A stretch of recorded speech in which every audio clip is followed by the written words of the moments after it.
We released Terror Storm, A History of Government-Sponsored Terror, in July of 2006.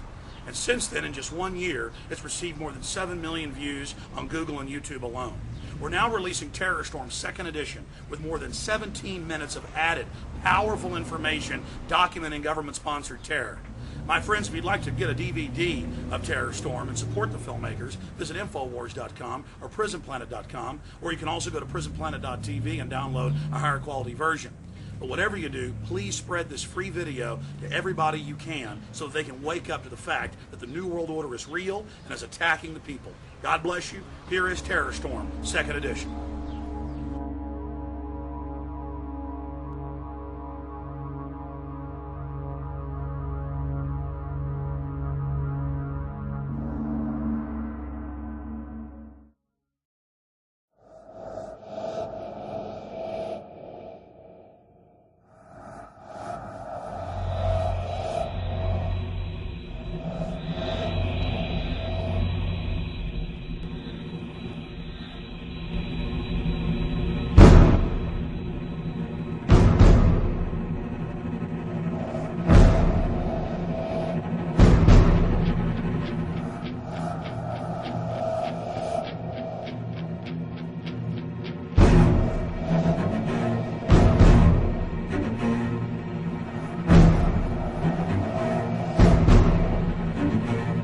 Our leaders have told us that the war on terror may last 100 years. The new kind of war against a shadowy enemy that can never be defeated. Either you are with us, or you are with the terrorists. Generation after generation will have to lay down its liberty in an endless war for global empire. It was a breathtaking display of firepower. And the Pentagon says, we will see nothing yet. The perfect specter to convince populations to relinquish their liberty in the name of security. There is no doubt that Saddam Hussein now has weapons of mass destruction. There is no doubt that he is amassing them to use against our friends, against our allies, and against us. And if he does not disarm, the United States of America will lead a coalition and disarm him in the name of peace. We've been told that we're facing a 100-year war that will last generation after generation. In this film, we will explore who pulls the strings and who benefits from the dark spectacle of modern warfare. We will answer the question, do the people know how they are controlled? Do they understand the systems of power that surround them? The modern propaganda machines of public relations that wash their brains and fill their minds full of ball games and mindless fluff. Is the population beginning to realize that governments throughout history have used the specter of fear to drive their populations into acquiescing to total tyranny? September 11th, national ID cards, Big Brother, the Iraq War, the 7/7 bombings in London, the invasion of Iran. How are they all interconnected? In previous films, we have focused predominantly on September 11th as the foundational event, the pretext for the current geopolitical structure. The smartest thing to do is pull it. And they made that decision to pull. And then we watched the building collapse. National polls show that most Americans and Westerners believe the official story of 9/11 to be a fraud. And a large part of that majority believes that 9/11 was an inside job. But the establishment press continues to contest any alternative view concerning 9/11. In this documentary, we will first look at historical events that are not contested. Events where the fact of government-sponsored terror is not debated, but in fact openly admitted to by Western governments. There are literally hundreds of examples of government-sponsored terrorism in modern history, or what are known as false flag operations. We're going to start by looking at just 5 past examples, then we'll look at several modern cases. What is a false flag? The encyclopedia definition reads, false flag operations are covert operations conducted by governments, corporations, or by other organizations which are designed to appear as if they were carried out by other entities.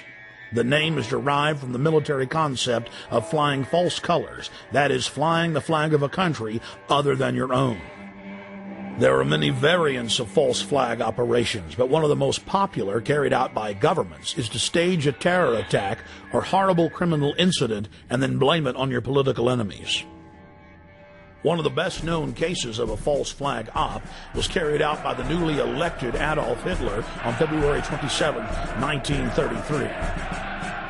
Nazi documents uncovered at the end of World War II, as well as testimony during the Nuremberg trials, revealed what many historians already suspected, that Hermann Göring had set fire to the Reichstag, the German parliament building. The Nazis then produced their patsy, Marinus van der Lubbe, an extremely mentally handicapped young man who was found rolling around in an alley behind the Reichstag naked.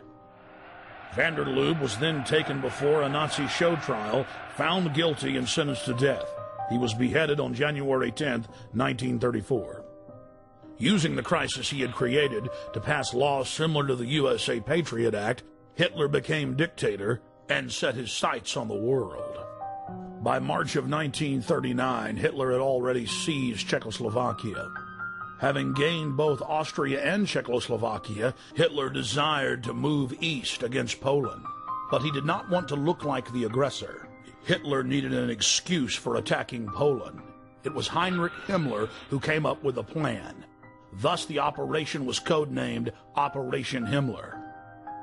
On the night of August 31st, 1939, the Germans took an unknown prisoner from one of the concentration camps, dressed him in a Polish uniform, took him to the town of Gleiwitz on the German-Polish border, and then shot him.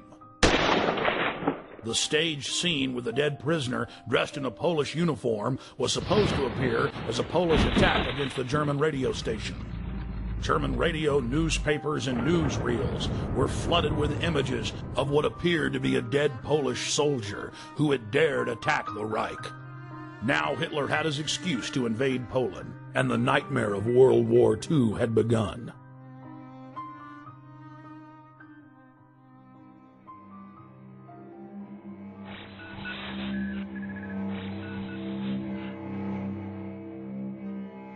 In 1953, the Central Intelligence Agency, working in tandem with MI6, overthrew the democratically elected leader of Iran, Dr. Mohammad Mossadegh. Mossadegh had been educated in the West, was pro-America, and had driven communist forces out of the north of his country shortly after being elected in 1951. Mossadegh then nationalized the oil fields and denied British Petroleum a monopoly. The CIA's own history department at CIA.gov details how U.S. and British intelligence agents carried out terror attacks and then subsequently blamed them on Mossadegh. In the late 1990s, large sections of Operation Ajax were declassified.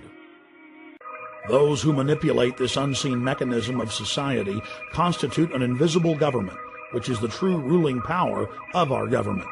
We are governed, our minds are molded, our taste formed, our ideas suggested, largely by men we have never heard of. Nazi propaganda minister Joseph Goebbels publicly praised Bernays on many occasions and stated that Bernays' work was the blueprint used by the Nazis to seize control of the Reich.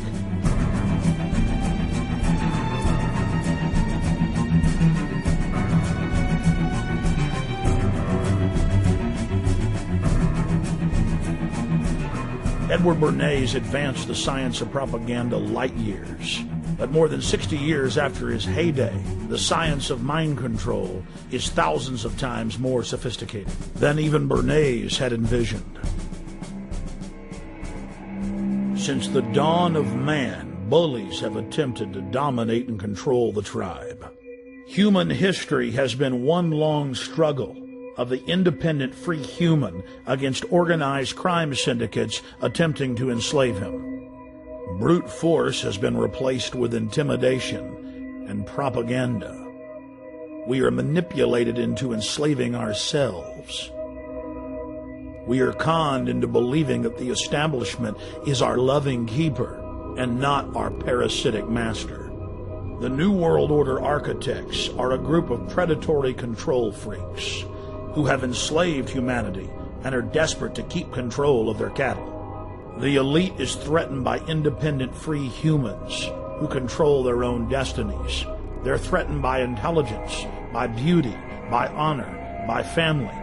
They seek to control and steer the destiny of humanity in a direction that secures their power monopoly forever. They are sadistic. They are callous. They think nothing of human life, only control and keeping that control. The entire world is being engineered, designed to be a prison planet, a control grid over free humanity, where no dissent is tolerated. Once you realize that the establishment is laughing at you, you can begin to research the truth and start fighting back.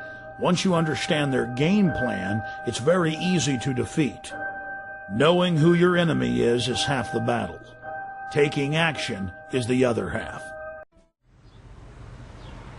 We released Terror Storm, A History of Government-Sponsored Terror, in July of 2006. And since then, in just 1 year, it's received more than 7 million views on Google and YouTube alone. We're now releasing Terror Storm 2nd Edition with more than 17 minutes of added, powerful information documenting government-sponsored terror. My friends, if you'd like to get a DVD of Terror Storm and support the filmmakers, visit Infowars.com or PrisonPlanet.com, or you can also go to PrisonPlanet.tv and download a higher quality version. But whatever you do, please spread this free video to everybody you can so that they can wake up to the fact that the New World Order is real and is attacking the people. God bless you. Terror Storm, 2nd Edition.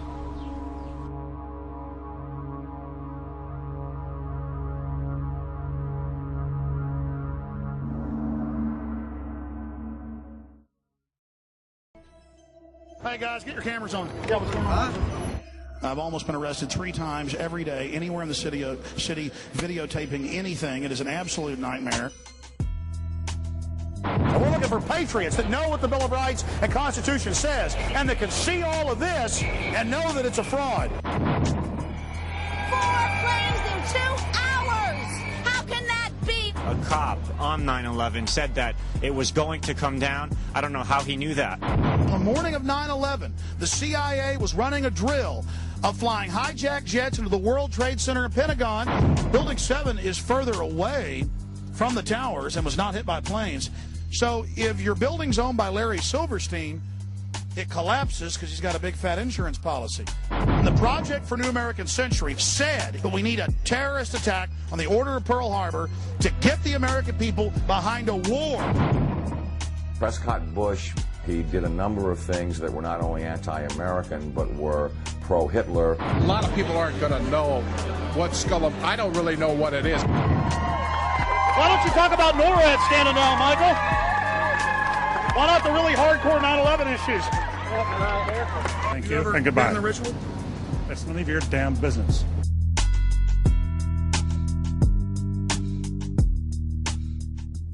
We're talking about the Bohemian Grove and trying to see what locals think about it.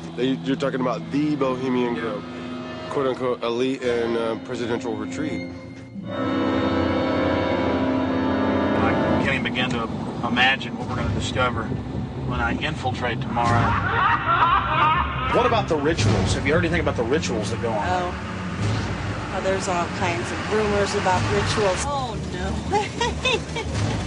It's politicians. And now we're going to infiltrate. I think we should go and see what we can see. Do you worry for Alex, Violet? I do. Alex gets so impassioned by what he's doing that sometimes I'm afraid that he might be a little too fearless.